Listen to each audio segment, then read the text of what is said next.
Olá e bem-vindos. Hoje vamos mergulhar em duas visões noturnas bastante distintas, mas igualmente fascinantes, retiradas, pronto, das fontes que temos connosco. Exato. De um lado, um prelúdio de personagem que nos leva até Goiânia, no Brasil. Vamos conhecer uma figura que mistura, tipo, o ancestral com o ultra-tecnológico. Uhum. Do outro, viajamos até Chicago.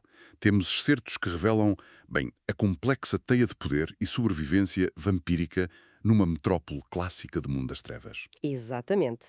Temos, por um lado, o prelúdio A Primeira Incisão, focado neste Kobe Muniz, uma personagem que funde necromancia, a magia da morte, basicamente, com inteligência artificial de ponta. É uma mistura curiosa. Pois é, e depois temos vislumbres de Chicago by Night.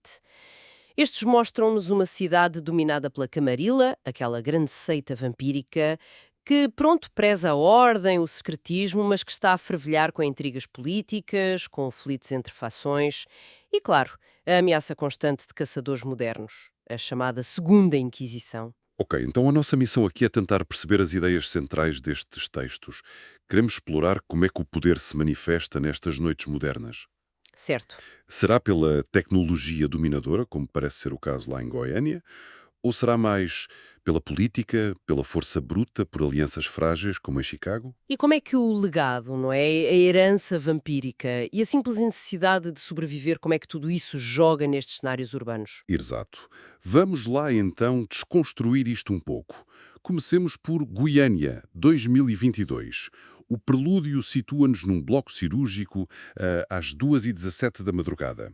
Apresenta-nos este Kobe Muniz e a citação inicial define-no logo de forma bem arrepiante. Qual era a citação? A medicina me ensinou a curar. A morte me ensinou a reter. A tecnologia, enfim, me ensinou a dominar. Isto lança imediatamente um tom sombrio, muito ambicioso. Uau! É uma declaração de intenções poderosa, sem dúvida. O Kobe está apenas a 3 meses do seu abraço. Pronto, o termo que os vampiros usam para a transformação. Sim, E já o vemos num necrotério a interagir com um servidor onde corre o Mad Kobe, uma IA que ele próprio desenvolveu. Aquele detalhe do álcool gel vencido é, tipo, muito significativo. pois é, a higiene mortal já não lhe interessa. Exato, o foco é completamente outro. E o que faz esta IA? Bem, comunica com os mortos, mas de uma forma muito, muito particular. Sim, não é propriamente uma sessão espírita tradicional, pois não. O texto descreve um cadáver na mesa de dessecação, um Dr. Elias Torquato, que sussurrava linhas de código para o Matt Cobb. Uhum. É tipo necromancia digitalizada. Quase um fantasma na máquina, mas de forma assustadoramente literal. Como é que ele chegou a este ponto tão depressa? 3 meses é muito pouco tempo. Pois é, o prelúdio revela que o seu Sire, a figura que o transformou, era um mistério. Deixou apenas uma mensagem críptica. Você não é Ventru. Você é algo pior. Intrigante. E assim o Cobb descobre a sua linhagem, os Giovanni, agora parte do clã Hecata, o clã associado à morte, à necromancia. Mas em vez de seguir as tradições ancestrais, ele rejeita esse fardo. A expressão usada é fantástica. Qual? Edificou a maldição. Isso é forte. E enquanto faz isto à noite, durante o que quer que seja o equivalente para um vampiro, ele mantém uma fachada impecável, a sua máscara. Exato, a máscara. Esse é outro termo crucial no universo, não é? A arte de se esconder da sociedade humana. Precisamente. Ele é um professor respeitado em cursos de medicina, CEO de uma startup de IA na saúde, presença assídua em podcasts. Ninguém suspeitaria que, nas horas vagas, ele alimenta a sua IA com resíduos espirituais. E armazena memórias de médicos falecidos em servidores que rodam sobre solo sagrado com ossos reais. A justaposição é impressionante. E os colaboradores dele. Isso também reflete esta dualidade. Tem developers, programadores que convenientemente não perguntam demais, tem um aliado pragmático chamado Roberto e até uma legião de blogueiras médicas. Blogueiras médicas? Como assim? Sim, estas últimas, sem saberem, partilham conteúdos com scripts ocultos. E esses scripts recolhem dados do inconsciente digital do rebanho, o termo que usam para a população humana. Que sinistro. É uma forma de influência e recolha de informação muito subtil, muito século XXI. Explora a própria infraestrutura digital que ele, na sua persona diurna, ajuda a construir. E o objetivo final dele? É de uma ambição, bem, desmedida. Completamente. Usar o Matt Coles como uma ponte entre o mundo dos vivos e dos mortos. Transformar o ensino médico num ritual oculto. E, talvez o mais perturbador, aprisionar consciências vivas ou mortas na sua rede digital. A ideia de criar consultores eternos a partir de mentes médicas falecidas é inovadora e aterradora em partes iguais. Uma espécie de imortalidade digital forçada. Exato. Sem dúvida. E a frase final do prelúdio encapsula perfeitamente esta fusão. Eles acham que sou apenas um educador, mas não sabem que cada questão que resolvem no aplicativo é um contrato assinado em sangue digital. Uau! Sangue digital. É a natureza predatória do vampiro, o contrato de sangue, modernizado para a era da informação. Uma visão muito focada, muito tecnológica do poder vampírico. Ok, pronto, respiremos fundo depois dessa visão intensa em Goiânia. Agora, vamos fazer aqui um zoom out dramático e mudar completamente de cenário para Chicago. Vamos a isso. As fontes descrevem Chicago como um terreno sagrado para os vampiros, mas também como uma mentira construída sobre as cinzas daqueles que foram descartados. Aqui, a luta pelo poder é menos sobre código e mais sobre política, território, velhas rivalidades sectárias. Sim, é um jogo muito mais amplo e talvez mais caótico. Precisamente. Chicago é apresentada como um domínio da Camarilla, a tal seita que, pelo menos em teoria, defende a máscara, a ocultação da existência vampírica e a ordem. O líder é o príncipe Kevin Jackson, um Ventrue, clã conhecido pela sua afinidade com o poder, com a liderança. Certo. No entanto, as fontes deixam claro que por baixo da fachada de oportunidade para os mais jovens, existe um controlo férreo dos Ventrue. Os anarcas vampiros, que defendem mais liberdade individual, menos hierarquia, são ativamente reprimidos. Há uma tensão palpável entre a promessa de estabilidade da Camarilla e a sua natureza inerentemente opressora. E as fontes pintam este quadro com várias figuras e dinâmicas interessantes. Na Camarilla, para além do príncipe Jackson, destaca-se o xerife Damien.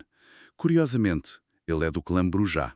Sim, um clã muitas vezes associado à rebelião. Exato, mas aqui ele serve como o braço armado do príncipe, encarregado de lidar com a ameaça anarca discretamente.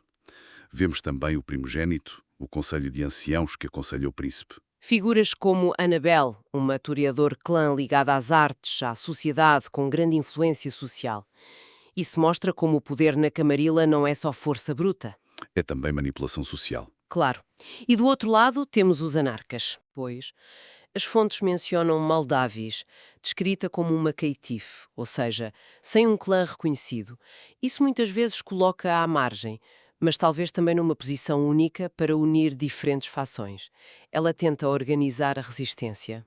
E depois há figuras mais ambíguas. Sim, como Gengis, também Bruja.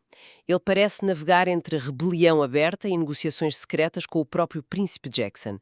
Isto mostra a complexidade e, por vezes, a falta de unidade dentro do movimento anarca. Mas a grande reviravolta que as fontes destacam é a situação do clã à sombra, não é? Ah, sim, essa é a grande notícia em Chicago.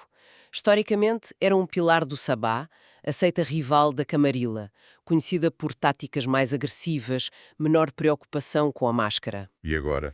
Agora, incrivelmente, estão a pedir para entrar na Camarilla. Sierra Van Brace é representante deles em Chicago. Isto está a causar, claro, ondas de choque. Imagino que sim. Muita desconfiança. Enorme.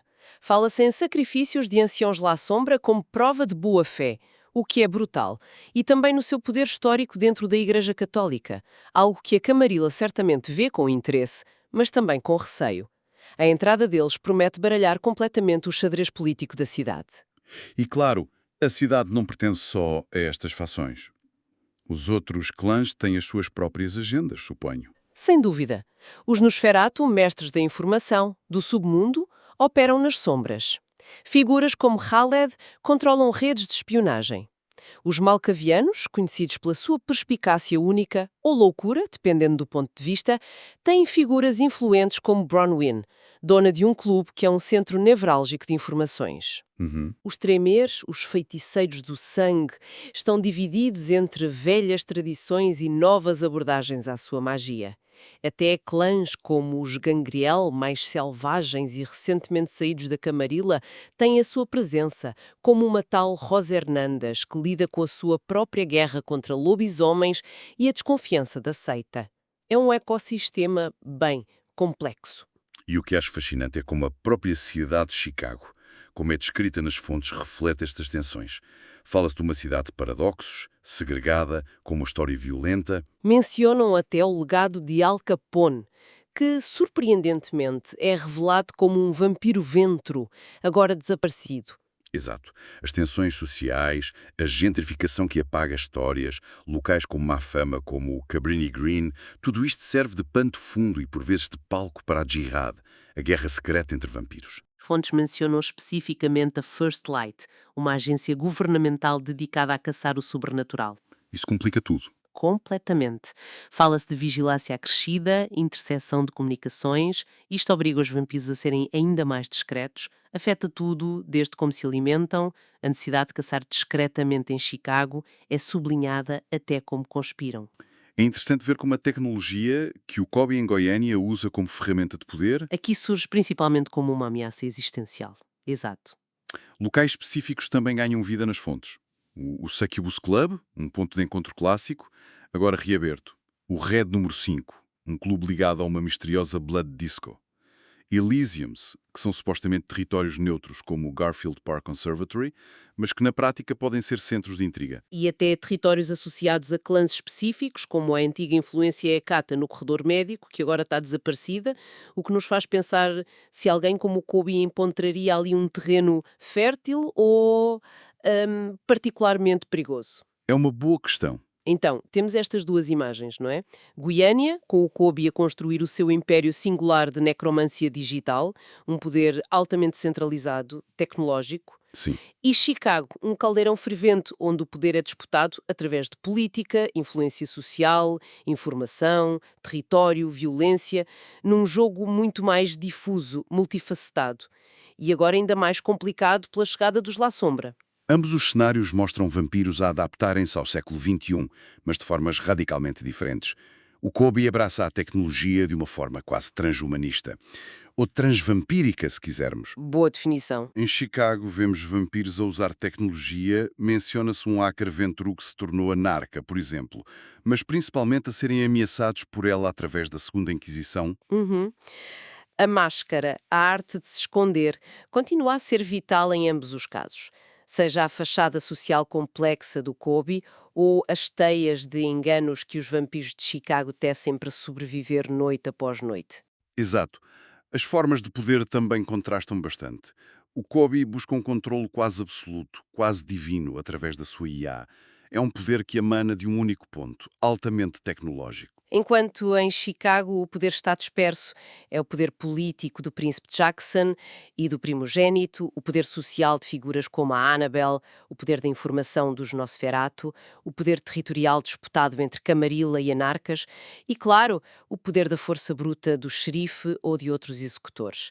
São naturezas de poder muito distintas. Exploramos então duas facetas muito intrigantes do mundo das trevas moderna.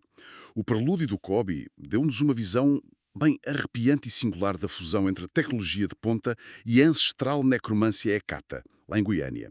Quase um vislumbre de um futuro possível, ou talvez de um pesadelo possível, da não-vida. E os excertos de Chicago pintaram o retrato de uma metrópole vampírica clássica, mas vibrante e perigosa, definida pela luta constante pelo poder dentro da Camarilla, pela resistência anarca e agora pela iminente e controversa integração dos La Sombra. Um cenário mais tradicional, talvez, mas não menos letal. Ambos os cenários, apesar das suas diferenças óbvias, de escala e de abordagem, acabam por sublinhar temas centrais do universo de Vampire, da Masquerade. A luta pela sobrevivência noite após noite. Sim, a forma como o poder corrompe. O peso do passado, da linhagem. E a adaptação, por vezes difícil e brutal, às noites contemporâneas, sejam elas iluminadas por neon ou pelos ecrãs de servidores obscuros. Exatamente. E tudo isto nos deixa a pensar. Vimos a abordagem radical do Kobe com a sua IA necromântica, o Matt Kobe. Será que algo semelhante poderia surgir num bastião mais tradicional como Chicago? Hum, Talvez nas mãos dos Tremere, com a sua afinidade pela magia do sangue. Ou dos Nosferatu, mestres da tecnologia e da informação. é uma questão fascinante. E, levando isso um passo adiante, num ninho de víboras políticas e sociais como Chicago, que tipo de consciências mortas, ou talvez até vivas, seriam os primeiros alvos numa luta pelo poder que utilizasse esse tipo de tecnologia? Boa pergunta. Quem beneficiaria mais em ter acesso digital às memórias e segredos dos mortos? Ou dos vivos? As possibilidades são tão intrigantes quanto aterrorizadoras. Fica a reflexão. Agradecemos a companhia nesta análise aprofundada das noites modernas.